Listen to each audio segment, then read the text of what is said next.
우리 교회 성도님 중에 그 예전에 모 그룹에서 사회공헌위원장으로 수고하신 그 전문가가 계십니다. 이분은 전문가로서 사회적 기업, 그리고 또 장애인 고용, 그리고 장애인들의 그 인식 개선, 이런 그 사회적으로 선한 일을 많이 하신 분인데요. 은퇴하신 지금도 참 선한 영향력을 끼치며 살고자 애를 쓰시는 그것이 제가 참 존경이 가는 그런 분입니다. 그런데 이분이 이런 영향력 있는 삶을 살게 된 계기가 있는데요. 그 1997년도에 북한에서 엄청난 비극이 발생했습니다. 그 북한에서 가뭄과 식량난이 겹치면서 수많은 사람들이 기아와 영양실조로 목숨을 잃는 그 참극이 일어났는데요.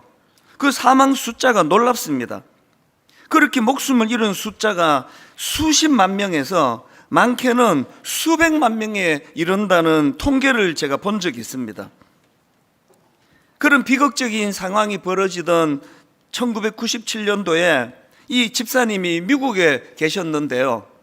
어느 날 미국 TV에서 북한의 그 참상을 보도하는 걸 본 겁니다.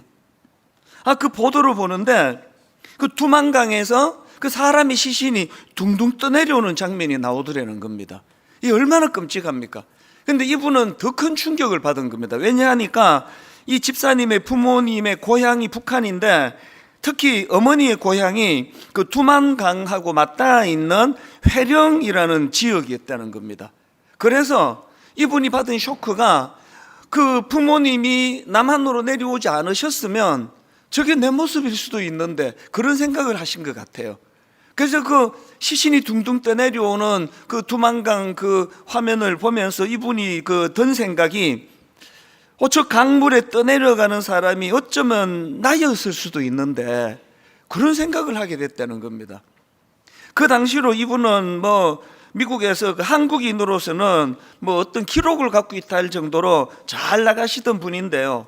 이분 마음에 이런 생각이 들었다는 겁니다. 하나님께서 나를 이 자리까지 인도하신 것은 단지 나 혼자 잘 먹고 잘 살라고 하신 게 아닌데, 그럼 이런 생각을 또 한 겁니다. 이제 나만을 위한 삶이 아니라 사회와 세상에 공헌하는 삶을 살아야 되겠다. 그렇게 삶의 방향을 확고히 하시고는 실제로 그런 많은 그런 선한 일들을 행하는 일을 하셨단 말이죠. 그래서 은퇴하신 이후에도 여전히 그 성경에 나와 있는 그 선한 사마리아 사람처럼 그 강도 만난 이웃과 같은 그런 연약한 사람들을 돕는 일, 그리고 또 특별히 이분은 그 다음 세대 그 인물 키우는 일에 마음을 다 담고 계세요. 그래서 지금 분당 우리 교회에서 추진하고 있는 우리 드림 사역은 준비팀에서 그 각 분야의 고마운 분들이 굉장히 많은 시간을 내 가지고 이런 그 브레인 역할을 하고 있거든요. 단 한 푼 이거 유익을 얻는 일이 없는 완전한 자원봉사 일인데 너무나 많은 정성을 들여가지고 이런 선한 일을 하고 있는 게 제가 참 머리가 숙여지는 분들이세요. 제가 이 집사님의 간증을 듣는데요, 이런 생각이 들더라고요. 이게 인생이란 게 그 자기 삶에 어떤 의미를 부여하느냐에 따라서 그 인생이 결정이 되는 거구나. 우리가 자녀들에게 좋은 대학 가야지, 너 왜 공부 안 하느냐, 이게 소용이 없다는 것 모든 부모님이 다 하시잖아요. 우리가 그 아이들 인생에 이분이 경험한 것과 같은 어떤 방향을 잡아줄 수 있는 의미 부여가 잘 이루어지지 않고 좋은 대학만 가야지, 좋은 대학 가야지, 그러니까 이게 너무나 우리 아이들을 힘들게 하는 게 아닌가. 그날 만약에 그 두만강에서 시신이 둥둥 떠내려오는 그 장면을 보고 이분이 끔찍하다, 그 텔레비 꺼라, 그랬으면 아무 일도 안 일어났을 거예요. 그런데 그 화면을 보면서 의미를 부여하게 되니까 그게 인생의 방향을 바꾸는 그런 에너지를 제공하더라는 것입니다. 제가 오늘 이 본문 말씀으로 설교를 준비하다가 이 집사님의 간증이 떠오른 이유가 있습니다.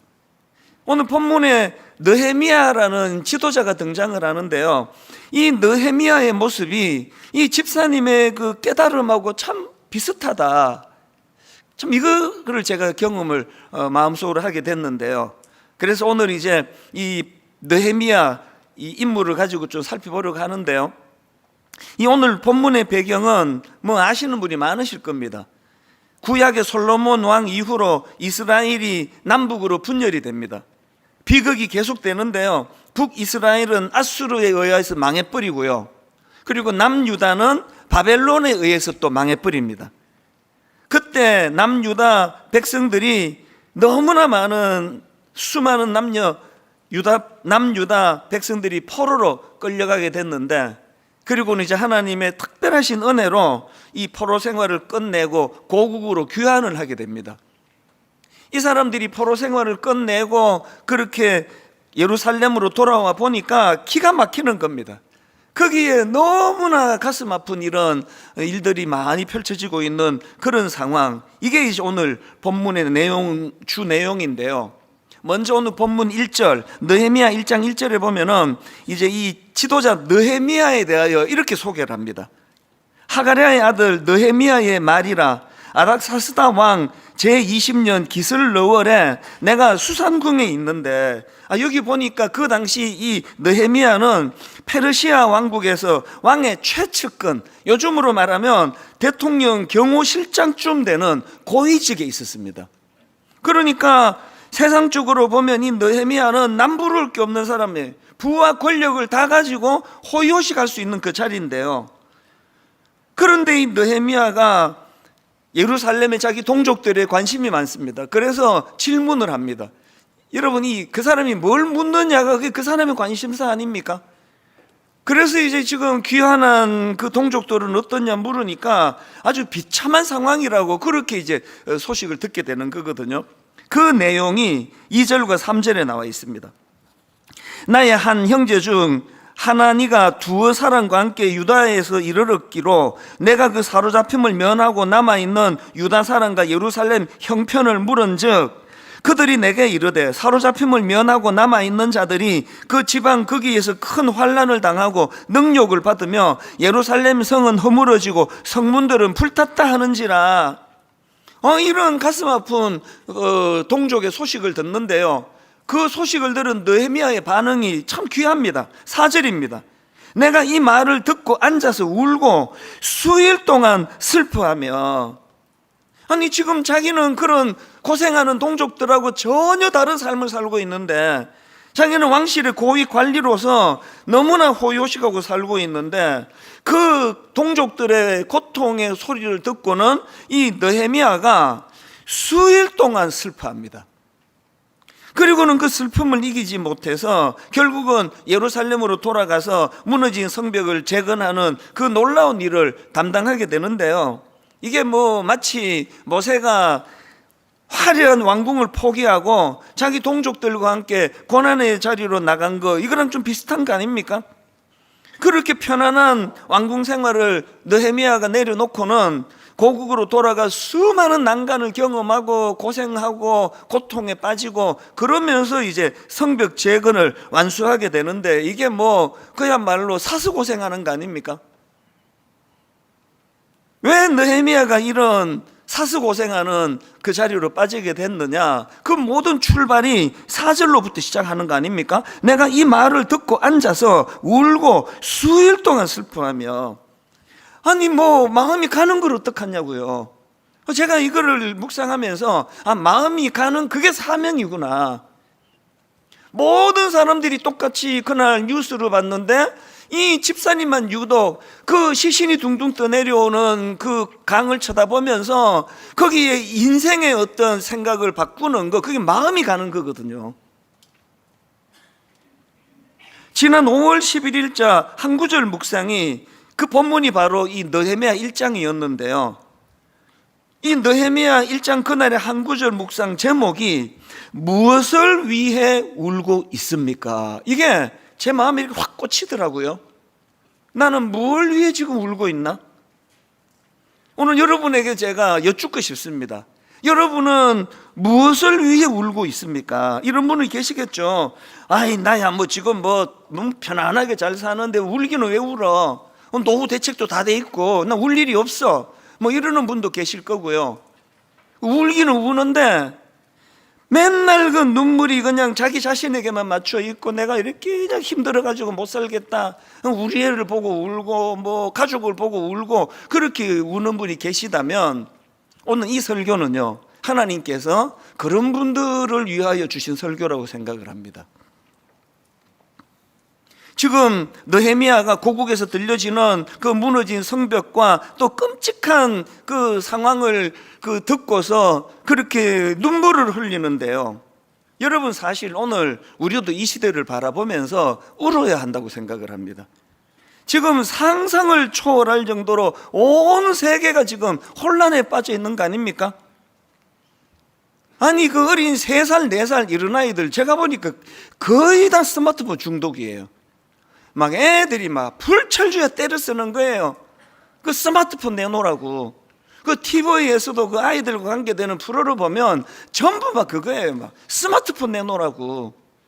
지금 여러분 모든 전문가들이 그 인터넷 중독의 위험성, 특별히 그 숏폼, 그 애들이 좋아하는 짧은 그 영상이 얼마나 이게 해로운지, 이게 이 뇌의 전두엽의 이 지금 구조가 바뀌고 있다 그러잖아요. 그래서 앞으로 이제 저 아이들이 자라면 인내력은 1도 없습니다. 하고 싶으면 그 자리에서 해야 돼요. 못 견디는 거거든요.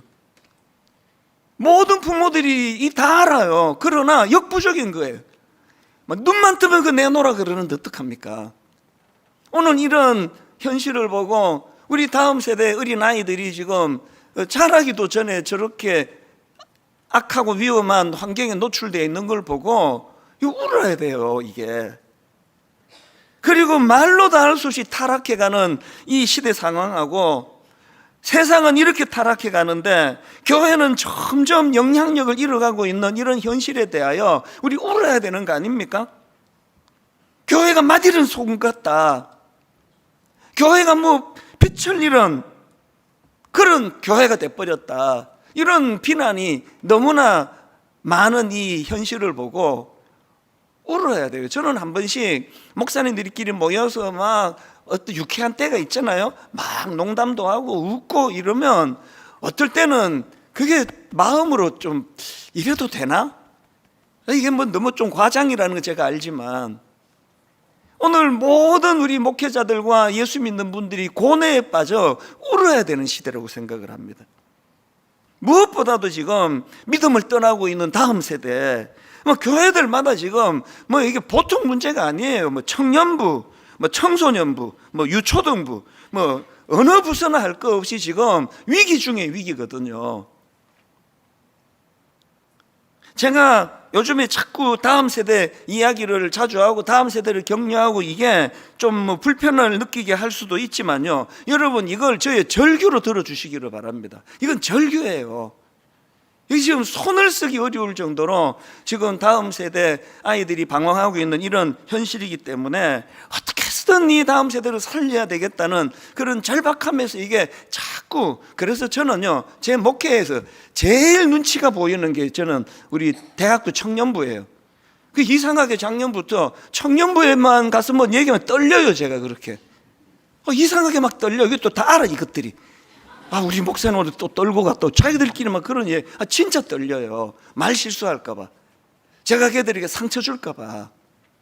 우리가 다음 세대를 놓고 울어야 한다는 거죠. 이런 점에서 지금 느헤미야가 참 귀한 게요, 그 자기 민족의 현실 앞에 자기는 너무나 지금 참 권력과 물질과 모든 걸 다 갖추고 부족함 없이 살지만 그런 자기 동족의 고통을 외면하지 않는 그런 모습을 지금 느헤미야가 보여주고 있다는 겁니다. 이런 점에서 느헤미야가 귀한데요, 이번에 제가 이 본문을 묵상하다가 보니까 이 본문에서 이 감동이 되는 그 포인트가 하나 있는데요, 지금 이 느헤미야가 민족의 고통을 자기 것으로 받아서 눈물을 흘리고 고통하는데 그 고통을 단계별로 이것을 승화시키고 있다는 거예요. 오늘 이 문제를 제가 좀 설명을 드리고자 하는데요, 느헤미야가 보여주는 그 단계를 보니까 첫 번째 단계에서 그가 고통에 빠져요. 그래서 눈물을 하염없이 흘리는데 그렇게 하고 끝나지 않습니다. 그래서 제가 이 두 가지로 설명을 드리려고 하는데, 이 느헤미야가 보여주는 그 두 가지 단계 중에서 첫 번째가 뭐냐? 그는요, 그 자기의 슬픔을 기도로 승화시키는 겁니다. 이게 참 마음에 감동이 되더라고요. 4절을 한번 보십시오. 내가 이 말을 듣고 앉아서 울고 수일 동안 슬퍼하며 그 슬픔을 그 다음에 하늘의 하나님 앞에 금식하며 기도하는 것으로 승화시키는 겁니다. 지금 느헤미야가 그 예루살렘의 폐허 소식을 듣고 슬픔으로 마음이 무너졌지만 그걸 감정적으로만 그렇게 처리하지 않고 그걸 하나님께 나가는 재료로 쓰는 거예요. 성경에 보면요, 예레미야처럼 이 슬픔을 기도로 승화시키는 인물들이 참 많은데 그 대표적인 인물이 한나예요. 한나는 난임으로 임신하지 못할 때 그의 적수, 그 연적이라 그러죠. 그 연적인 브닌나라는 여자가 얼마나 조롱하고 자기를 괴롭히는지 한나가 말로 다 할 수 없는 고통에 빠졌습니다. 그게 사무엘상 1장 7절에 나오는데요, 브닌나가 그를 격분시킴으로 그가 울고 먹지 아니하니, 이거 어떤 상황인지 여러분 너무 잘 느낄 수 있지 않습니까? 여성으로서 이런 구도에 빠져 있는 것만큼 더 고통이 있겠날 정도로 지금 한나는 괴로운 상황이거든요. 근데 한나가 귀한 게요, 이런 고통스러운 상황을 자기도 파괴시키고 상대방도 파괴시키는 그런 쪽으로 가지 않고 그는 그 문제를 가지고 하나님 앞으로 나아가서 기도하는 거예요. 자기의 고통을 기도로 승화시키는 겁니다. 그게 사무엘상 1장 10절입니다. 한나가 마음이 괴로워서 여호와께 기도하고 통곡하며, 만약에 한나가 그 고통을 하나님께 나아가 기도하는 것으로 연결하지 않고 그저 자신과 상대방을 파괴하는 쪽으로 그렇게 몰고 갔다면 아마도 이스라엘의 역사가 달라졌을 것입니다. 부정적으로요. 무슨 뜻인지 아시죠?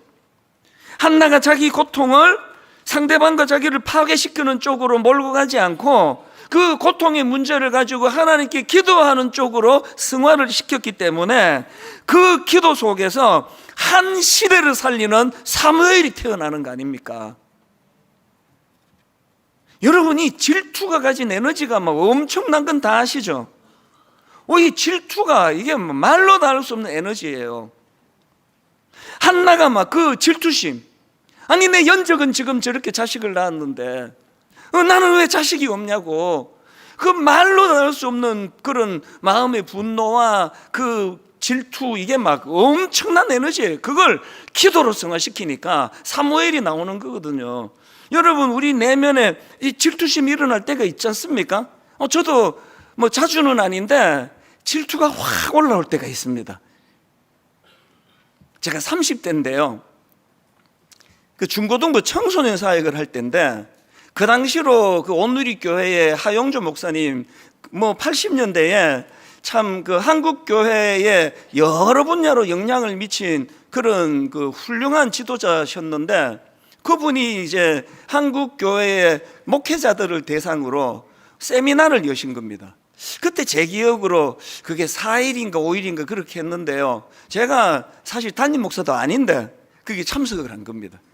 막 전부 다 목사님인데 이제 이 하용조 목사님이 막 온누리 교회에 모든 걸 다 오픈을 하는 겁니다. 그리고 이제 계속 이제 강의를 하시는데 근데 그 강의를 듣고 있으니까 질투가 확 올라오는 거예요. 이 목사님에 대하여. 그 30대 때. 아니 하용조 목사님은 저렇게 멋지게 쓰임을 받는데 왜 나는 그렇게 쓰임을 받지 못하냐고 막 그러면서 막 하나님 앞에 이제 막 기도를 했죠. 하나님, 하용조 목사님 이상으로 저를 사용해 주시기 원합니다. 막 그러면서 막 한 목사님을 내 라이벌로 생각하고 30대 때 막 그렇게 기도했습니다. 한 목사님 저 이기게 해달라고 막 그렇게 철없이 기도를 했는데 그 기도는 응답은 안 됐습니다. 못 이겼어요. 그러나 여러분, 그 열망을 가지고 제가 질투심을 느끼면서 하나님께 부르짖어 가지고 만들어진 게 청소년 찬양 축제예요. 그때 한 달에 한 번씩 얼마나 그 사랑의 교회 본당에서 수많은 청소년들이 와가지고 축제 같은 그런 그 찬양 축제를 드렸거든요. 그리고 또 그 다음에 만든 게 여름 방학에 그 8월에 항상 했던 청소년 비전 축제. 이름도 잘 만들어요. 그거 다 제가 만들었거든요. 청소년 비전 축제 하면은요, 막 전국에서 버스 대절해가지고 올라오고 막 난리가 났습니다. 사랑의 교회 막 공간이라는 공간은 청소년들도 다 채웠거든요. 그거 질투심에서 나온 거예요. 하영조 목사님 어떻게 이겨야 되겠다. 그 30대 때. 아니, 좀 이제 웃기려고 하는 말도 있지만 그 바탕은 실화예요. 어쨌든 내가 한 목사 이상으로 쓰임받고 싶다. 이 질투심, 건강한 질투심. 옥하는 목사님 밑에 10년을 있으면서 말로 다 할 수 없는 질투심을 느끼면서 옥하는 목사님은 저렇게 아름답게 쓰이는데, 그래서 제가 늘 하나님 앞에 부르짖고 부르짖는 거, 옥하는 목사님보다 갑절의 영감을 달라고 그렇게 매번 질투심으로 기도를 했는데 응답이 안 돼가지고 0.5%밖에 못 받았는데도요, 기도에 힘을 안 거예요. 이렇게 촌놈이 어리버리한데 그저 마음에, 그래서 우리가 갖고 있는 이 질투심을 그걸 없앨라 그러지 말고 승화시키는 거예요. 하나님 앞에 기도하는 것으로, 하나님 저에게도 은혜를 주시기를 원합니다 한다가 그걸 잘했다는 거 아닙니까? 지금 느헤미야가 자기의 슬픔을 자기의 슬픔으로 끝내지 않고 그 슬픔을 소재로 해서 하나님 앞에 기도하는 것으로 승화를 시켰는데요, 제가 그 느헤미야가 드린 그 기도를 보니까 뭐 핵심은 회개예요. 근데 제가 이 느헤미야가 드린 기도에서 제 눈길을 끄는 대목이 하나 있는데, 그거 6절 끝부분인데 한번 보십시오. 그가 이렇게 기도합니다. 이제 종이 주의 종들인 이스라엘 자손을 위하여 주야로 기도하오며 우리 이스라엘 자손이 주께 범죄한 죄들을 자복하오니 주는 귀를 기울이시며 눈을 여시사 종의 기도를 들으시옵소서. 나와 내 아버지의 집이 범죄하여. 이게 굉장히 제 눈에 띄었습니다. 보통 사람이요, 어떤 어려운 일을 만나고 위기를 만나면 남 탓을 해요. 근데 지금 느헤미야가 회개하면서 뭐라고 회개합니까? 나와 내 아버지의 집이 범죄해서 이런 일이 일어났다는 겁니다. 이게 사실은 아니거든요. 아니, 지금 예루살렘이 성이 허물어지고 성문이 불타는 게 그 있지도 거기 살지도 않은 그 느헤미야의 잘못이라는 게 이게 어불성설입니다. 그러나 이게 참 제게 은혜가 되더라고요. 보통 사람이요, 하나님과 멀어지면 바로 찾아오는 게 남 탓이에요. 아담과 하와 보십시오. 그렇게 그 남자가 아내를 사랑해가지고 막 그냥 막 이 여자는, 내 아내는 뭐 살 중에 살이고 막 뼈 중에 뼈라 그러고 그렇게 표현도 잘하고 그러던 게 딱 그 범죄하고 나니까 이 여자 때문에 내가 망하게 됐다고. 이 여자가 먹으라 그래서 내가 먹은 거 아니냐고. 그 참 내가 봐도 그 남자로서 좀 아담이 치사해요. 어떻게 그렇게 싹 태도가 돌변할 수 있을까? 은혜 못 받으면 그렇게 됩니다. 오늘 우리 한국 사회, 오늘 우리 한국 교회, 오늘 우리 가정, 이게 뭐 남탓 공화국 같아요. 뭐 정치가들이 뭐 허구한 날 보여주는 게 그거 아닙니까? 이게 뭐 야당 때문이다, 이게 여당 때문이다, 뭐 저 당이 잘못한 거 아니냐. 막 머리가 아파요. 언제 한번 느헤미야와 같이, 여호수아와 같이 참 하나님 앞에 자기를 겸손히 나아가, 그 느헤미야가 그렇게 말하잖아요. 나와 내 아버지 집이 범죄하여. 제가 이 책임 전가에 대해서 쭉 생각을 하다가 보니까요, 그 문제 있는 가정을 다루는 TV, 하도 그 프로를 많이 이야기해서 제목을 말 안 할래요. 하여튼 그 가정에 문제가 있는 사람들이 나오는 그 프로를 내가 유심히 보니까요, 그런 가정이 두 가지 공통점이 있더라고요. 그 부부 사이에. 첫 번째가 뭐냐 하니까 그 상대방을 아주 비하를 해요. 제가 그 프로를 유심히 제가 관찰하면서 보는데요, 한 번도 예배가 없이 남편도 아내도 서로에 대하여 네가라 그래. 네가 그렇게 한 거 아니냐, 네가 그렇게 시시한 거 아니냐, 네가라 그래. 기본적인 호칭이, 존중이 없어요. 그 다음에 두 번째로 나오는, 거기 출연하는 거의 대부분의 그 부부의 공통점이 책임 전가예요. 네 때문에 이렇게 된 거 아니냐, 내가 뭐 결혼하기 전에 안 이랬다, 네 만나서 이렇게 된 거 아니냐. 여러분, 그게 맞는 말이건 맞지 않은 말이건요, 우리가 본인의 책임은 외면하고 그 상대방 탓만 하는 그런 상황 속에서는 회복이 없습니다. 느헤미야가 보여주는 그 아름다운 모습이요, 그는 나와 내 조상의 죄, 나도 그 죄의 범주에서 벗어날 수가 없습니다. 그래서 회개의 기도를 그가 드리고 있는 거 아닙니까?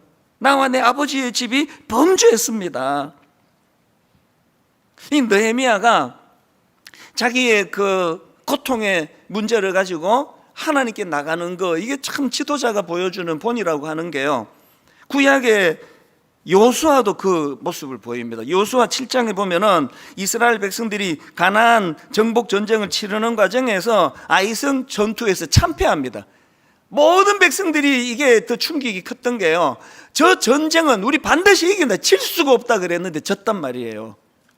나중에 그 하나님께서 이제 그 패인의 원인을 아간이라는 그 사람의 범죄 때문이다, 하나님이 그렇게 말씀해 주시는데요, 제가 요수아를 주목하는 게 뭐냐면은, 요수아는 누구 잘잘못 뭐 이거 규명하고 뭐 조사단을 만들고 그런 게 없습니다.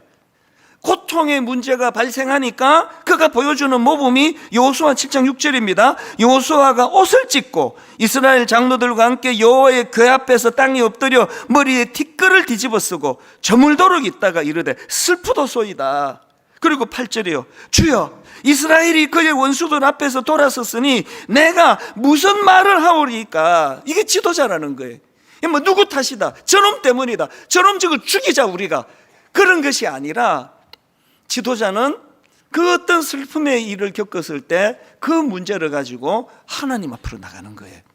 우리 아버지가, 우리 어머니가 이런 믿음의 본을 보여준다고 한다면 여러분 자녀들의 정서가 얼마나 참 순탄한 그런 고요한 호수 같은 그런 정서겠냐고요. 자꾸 우리는 원인 규명하자, 이거 누구 잘못이냐, 이런 걸 막 내세울 때는 대부분의 사람 내면에 내 잘못은 없어, 그렇게 하는 거 아닙니까? 우리가 느헤미야처럼 나와 내 아버지의 죄, 여호수아처럼 누구 잘못을 가지기 전에 이 고통스러운 상황을 주님 앞으로 갖고 가기를 원합니다. 그래서 시편 62편 5절에 보니까요, 나의 영혼아 잠잠히 하나님만 바라라, 무릇 나의 소망이 그로부터 나오는도다. 그리고 8절은 세 번역으로 읽어드릴게요. 하나님이 우리의 피난처이시니 백성아 언제든지 그만은 의지하고 그에게 너희의 속마음을 털어놓아라. 그에게 너희의 속마음을 털어놓아라. 이게 기도 아닙니까? 여러분 오늘 한번 저를 따라 선포해 보시면 좋겠습니다. 하나님께 너희의 속마음을 털어놓아라. 하나님께 너희의 속마음을 털어놓아라. 여러분의 아프고 괴롭고 고통스러운 그 문제를 하나님 앞으로 가져가 기도하는 재료로 삼으시는 믿음의 성도님들 되시기를 바랍니다. 두 번째 단계가 있는데요, 아까 첫 번째 단계는 그의 고통의 문제를 하나님 앞으로 나아가 기도하는 것으로 승화를 시켰다면, 두 번째 느헤미야가 보여주는 게 뭐냐 하니까 그 기도를 사명으로 연결시킨다는 겁니다. 자, 이게 무슨 말씀인지 설명을 제가 드릴게요. 1장에 보면은요, 그는 하나님 앞에 눈물로 금식하고 그렇게 회개의 기도를 드립니다. 그리고는 2장으로 넘어가니까 그것으로 끝나지 않고 실제적인 결단과 실행으로 옮기는데요. 자, 느헤미야 2장 5절 한번 보십시오.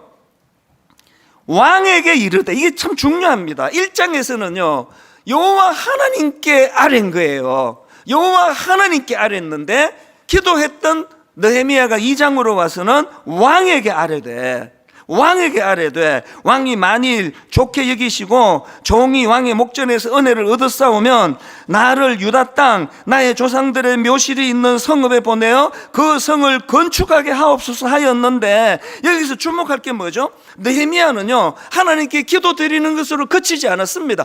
와, 역시 기도하니까 막 속이 시원하네. 아마 기도하고 나니까 막 속이 뻥 뚫리네. 기도가 그런 효험이 있습니다만 그러려고 하는 게 기도가 아니에요. 기도하고 났더니 이제 사람이 살 것 같아. 그러려고 기도하는 게 아니라 이 장으로 건너가기 위해서예요. 느헤미야가 기도하고는 왕에게 찾아가는 거예요. 왕에게 아뢰는 거예요. 그리고는 이제 자기가 구체적인 기도한 다음에 행동이 그를 뒤따르게 했다는 거. 여러분 워낙에 기도도 안 하시지만 그럼 어쩌다가 기도하면은 기도하니까 속이 시원하네? 그렇게 하고 끝나기 때문에 기도의 맛을 모르는 거예요. 기도는요, 그래서 여러분 우리가 하나님 앞에 기도하고 나면은 그 기도 안에서 역사하는 힘을 경험해야 되는 거거든요. 선지자 이사야가 하나님의 부르심 과정에서도 비슷한 행동을 보이는데요, 이사야 6장에 보면은 이사야는 거룩하신 하나님의 임재 앞에 철저하게 무너져요. 자기 존재 다 깨져버립니다. 그래서 그가 5절에서 이렇게 고백합니다. 이사야 6장 5절. 그때 내가 말하되 화로다 나여 망하게 되었도다. 진짜 은혜를 받으면 이렇게 고백해요. 화로다 나여 망하게 되었도다. 나는 입술이 부정한 사람이요 나는 입술이 부정한 백성 중에 거주하면서 만군의 여호와이신 왕을 배웠음이로다 하였더라. 그래서 입술의 부정함을 정직하게 고백을 하고요, 그래서 그 다음 6절에서 스랍이 핀 수초로 그의 입술을 정결하게 해줍니다. 그랬더니 바로 그 다음에 8절에서 하나님이 이렇게 물으십니다. 8절. 내가 또 주의 목소리를 들으니 주께서 이르시되 내가 누구를 보내며 누가 우리를 위하여 갈고 하시니. 이 기억하셔야 됩니다. 오늘 여러분이 은혜를 받잖아요. 오늘 여기서 여러분이 사죄 연총을 경험하잖아요. 바로 그 시간이 하나님이 여러분에게 사명을 주시는 시간인 줄 믿으시기를 바랍니다. 내가 또 주의 목소리를 들으니 주께서 이르시되 내가 누구를 보내며 누가 우리를 위하여 갈고 하시니 그때에 내가 이르되 내가 여기 있나이다 나를 보내소서. 이사야는요, 그 감정적으로 은혜의 감격에 빠져 지내는 것이 아니라 그 감정적으로 뜨거워진 것으로 머물지 않고 그것을 사명의 자리로 그것을 사용하고 있는 거거든요. 그래서 여러분이 하루에 나 3시간씩 기도해, 그거 자랑하시는 게 아니라요, 나는 3시간씩 기도하기 때문에 내 가슴은 불타고 있어, 사명으로 나는 뜨거워 있어. 이게 같이 가야 되는 거예요. 제가 오늘 설교 제목을 변화를 위해 기도하라 이렇게 정한 이유가 이겁니다. 야고보서 5장 16절입니다. 의인의 강구는 역사하는 힘이 크민이라. 여기 나오는 역사하는, 이게 헬라어로 보면은요, 이게 의인의 강구는 역사하는 힘, 작동한다, 이게 아니고요, 여기 나와 있는 역사하는 이 헬라어로 보면은 이게 무언가를 실제로 움직이게 하는 거예요. 무언가를 실제로 일으키게 하는 거예요. 이게 역사하는 힘입니다. 기도하는, 사랑하는 여러분 안에서 여러분 동력이 생기고 꿈을 가진 것들이 이루어질 수 있도록 그 꿈을 향하여 달려가고 에너지가 생겨나고, 지난주 말씀드렸잖아요. 내버려두면 시들시들해지는 게 인간인데 우리가 기도하는 사람은 시들시들해지지 않습니다. 같이 꿈을 꾸고 그 꿈을 향하여 달려가고, 그렇게 해서 무언가를 실제로 움직이게 하는 그런 힘을 가지게 만드는 것. 저는 오늘 결론을 이렇게 맺기를 원합니다. 느헤미야가 무너진 성벽을 다시 세운 것처럼 여러분, 오늘 우리 시대는 무너진 사람이 너무 많아요. 그들을 세워야 돼요. 오늘 우리 시대 지친 사람, 방황하는 사람, 이들을 복음으로 이렇게 세우는 일을 교회가 하고 예수 믿는 사람이 해야 돼요.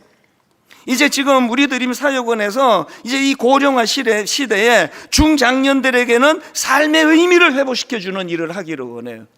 우리 드림 사역원에서 이제 노년층에게는 외로움이 아니라 소명의 길을 안내하고 가르쳐 드리는 이런 일을 준비하고 있습니다. 그리고 무엇보다도 우리 다음 세대, 정말 이 다음 세대를 이렇게 세워나가는 그런 교회가 되기를 원합니다. 오늘 저는 말씀의 마무리를 이 구절로 하기 원합니다. 시편 156편 5절 6절입니다. 눈물을 흘리며 씨를 뿌리는 자는 기쁨으로 거두리로다. 울며 씨를 뿌리러 나가는 자는 반드시 기쁨으로 그 곡식단을 가지고 돌아오리로다. 십자가 지신 예수 그리스도가 우리를 위하여 중보하고 계시고 우리 안에서 힘을 주시며 응원하는 줄 믿으시기를 바랍니다. 그래서 오늘 우리 이 찬양이요, 내 구주 예수님 주 같은 분은 없네. 느헤미야와 같은 그런 놀라운 일을 행하시려면 내 안에 계시는 그 놀라우신 주님, 그 예수 그리스도를 내가 의지합니다. 우리 가사를 생각하시면서 여러분, 이런 찬양은요 정말 시시하게 부르시면 곤란합니다. 크신 하나님을 크게 찬양하는 거예요. 크신 하나님을 크게 찬양하고 너무나 멋지신 하나님을 멋지게 찬양하는 겁니다. 우리 가사 하나하나에 액센트를 넣어가면서 우리 힘있게 활력을 되찾는 찬양이 되기 원합니다. 진실하신 주의 약속 나아가네. 두 가지를 놓고 기도하기 원하는데요, 이렇게 기도하시면 됩니다. 하나님, 시시하게 살지 않기 원합니다. 그저 그냥 뭐 배나 부르고 뭐 편하고 그러면 그게 잘 사는 거, 그거 절대 그런 거 아닙니다. 그래서 뭐 소크라테스도 그런 말 하잖아요. 우리가 뭐 돼지도 아니고 그 배부른 게 그게 잘 사는 게 아니라, 하나님, 시시하게 살지 않기 원합니다. 가치 있게 살기 원합니다. 의미 있게 살아가기를 원합니다. 그런가 하면 두 번째로, 아버지, 이제 대통령 선거를 앞두고 있는데 하나님, 정말 하나님께서 원하시는 그런 일들이 펼쳐지도록 은혜 주시고, 하나 우리 다음 세대 가운데 5년 뒤, 10년 뒤, 15년 뒤, 20년 뒤 하나님, 너무나 놀라운 인물들이 준비되어져 가는 그런 우리 가정, 그런 우리 교회 되도록 다음 세대를 살려주시기를 원합니다. 우리 한번 이 두 가지 제목을 가지고 합심하여 통성으로 한 목소리로 같이 기도하시겠습니다. 살아계신 하나님 아버지, 오늘 예배하러 주님 앞에 나왔습니다. 하나님, 여세 동안 이렇게 의기소침해지고 저렇게 사기가 섞여지는 일이 있다 할지라도 하나님 말씀 앞에 우리가 섰을 때 다시 한번 회복이 되고 치유가 되기를 원합니다. 하나님, 우리가 시시하게 살지 않기 원합니다. 하나님, 하루를 살아도 하나님 멋있게 하나님 닮은 아름다운 삶을 살아가게 하여 주시기를 원합니다. 하나님, 느헤미야와 같이 자기 동족의 아픔을 본인의 아픔처럼 생각하고 느헤미야가 수일을 눈물로 하나님 앞에 울며 탄식하고, 그런가 하면 이 느헤미야의 고통이 기도로 성화되는 은혜가 있도록 도와주시기 원합니다. 하나님, 우리가 하나님 앞에 어떤 내면의 문제가 있을 때, 한나처럼 이렇게 저렇게 상황과 마음이 있을 때, 하나님, 그것을 가지고 주님 앞으로 나아가기를 원합니다. 하나님, 그런가 하면 우리의 기도가 그저 감정에게 급함지는 일어나는 것만 가지 아니하고, 하나님, 우리의 기도가 우리 삶의 활력을 가져주기를 원합니다. 에너지를 만들어주는 기도가 되기를 원합니다. 하나님, 우리가 기도를 통하여 아버지 하나님 앞에 다시 한번 사명을 깨달을 수 있도록 도와주시고, 하나님, 역사하는 힘이 너무나 크고 아름다운 기도가 되게 하여 주시옵소서. 그 기도의 자리로 나아가도록 주님 우리를 인도하여 주시옵소서. 아버지, 기도를 승화시키며 나아가시는 신앙의 성장과 성숙을 이루며 나아가시는 우리의 삶이 될 수 있도록 주여 인도하여 주시옵소서. 우리의 기도를 사명으로 여시며 나아가시는 아버지, 우리 주의 백성을 낼 수 있도록 주시옵소서. 내가 또 주의 목소리를 들으니 주께서 이르시되 내가 여기 있나이다, 나를 보내소서.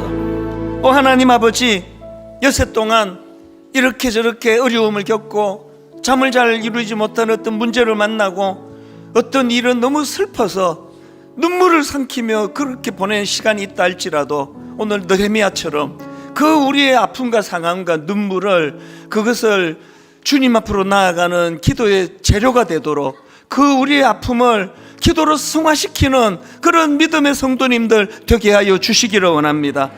의인의 간구는 역사하는 힘이 크다고 말씀해 주셨는데, 하나님, 기도하는 자들에게 무언가 실제로 움직이게 만드는 하나님의 역동을 경험하는 기도하는 사람들 되게 하여 주시옵소서. 그저 기도가 그저 마음의 위안이나 얻는 카타르시스나 얻는 그런 차원이 아니라, 이 기도야말로 시들시들해진 우리 인생에 놀라운 주님의 에너지를 공급해주는 은혜의 힘을 깨닫는 그런 성숙한 성도님들 되게 하여 주시옵소서. 하나님, 이 시대를 놓고 이 나라를 놓고 울어야 되는데, 이렇게 봐도 답답하고 저렇게 봐도 한숨이 나오는 이 현실 앞에서 느헤미야처럼 하나님, 우리 나라를 위하여, 우리 이웃을 위하여, 우리 연약한 교회를 위하여 눈물을 흘리는 느헤미야 같은 인물들 되게 하여 주시옵소서. 이번 한 주간 이 예배의 이 능력을 맛보기를 원합니다.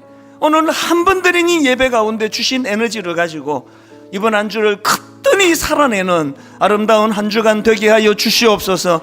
대통령 선거 가운데 개입해 주시고 우리 교회들마다 기도할 때 거기에 하나님의 은혜와 능력이 나타나는 것을 맛보는 한 주간 되도록 도와주시고, 무엇보다도 하나님 시시하게 살지 않는 한 주가 되도록 인도하여 주시옵소서.